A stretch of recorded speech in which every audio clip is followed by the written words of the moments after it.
रवि अपने नए किराए के मकान में अकेला रह रहा था। वह दिन भर ऑफिस में व्यस्त रहता और रात को लौटकर आराम से सो जाता।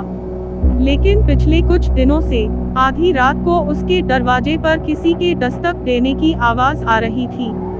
पहली रात उसने सोचा कि कोई गलती से गलत दरवाजा खटखटा रहा होगा। दूसरी रात फिर वही आवाज आई, मगर जब उसने दरवाजा खोला तो बाहर कोई नहीं था। तीसरी रात ठीक 3 बजे फिर वही दस्तक हुई। इस बार रवि दरवाजे के पास जाकर देखने लगा। उसने दरवाजे की झिरी से बाहर झांका, मगर बाहर कोई नहीं था। लेकिन जैसे ही उसने पीठ घुमाई, दरवाजे पर जोरदार ठक ठक हुई, मानो कोई अंदर घुसने की कोशिश कर रहा हो। डर के मारे उसका शरीर कांपने लगा।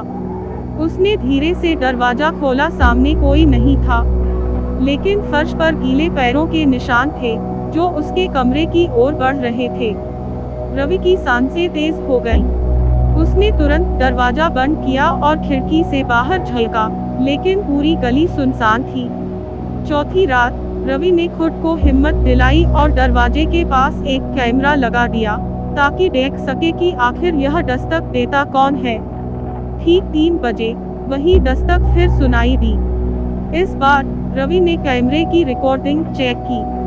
स्क्रीन पर धुंधली आकृति दिख रही थी, एक लंबी परछाई जो दरवाजे के सामने खड़ी थी। लेकिन जब रवि ने दरवाजा खोला तो कोई नहीं था, सिर्फ फर्श पर गीले पैरों के निशान थे, जो अब कमरे में बिखर गए थे। रवि ने सोने की कोशिश की, लेकिन अजीब सी सरसराहट की आवाजें सुनाई देने लगीं।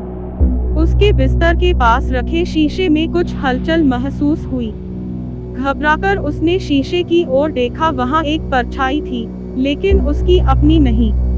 रवि के दिल की धड़कन तेज हो गई। अचानक कमरे की बत्तियां झपकने लगी और ठंडी हवा बहने लगी। तभी उसे लगा कि कोई उसके बिस्तर के पास खड़ा है। उसने कांपते हुए इधर उधर देखा, लेकिन कुछ नजर नहीं आया। अगली रात रवि ने फैसला किया कि वह इस घर को छोड़ देगा। लेकिन जैसे ही वह पैकिंग करने लगा, दरवाजे पर जोरदार ठक ठक हुई, इतनी तेज कि पूरा दरवाजा हिल गया।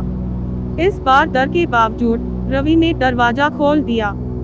बाहर कोई नहीं था, लेकिन दरवाजे के ठीक सामने जमीन पर एक पुराना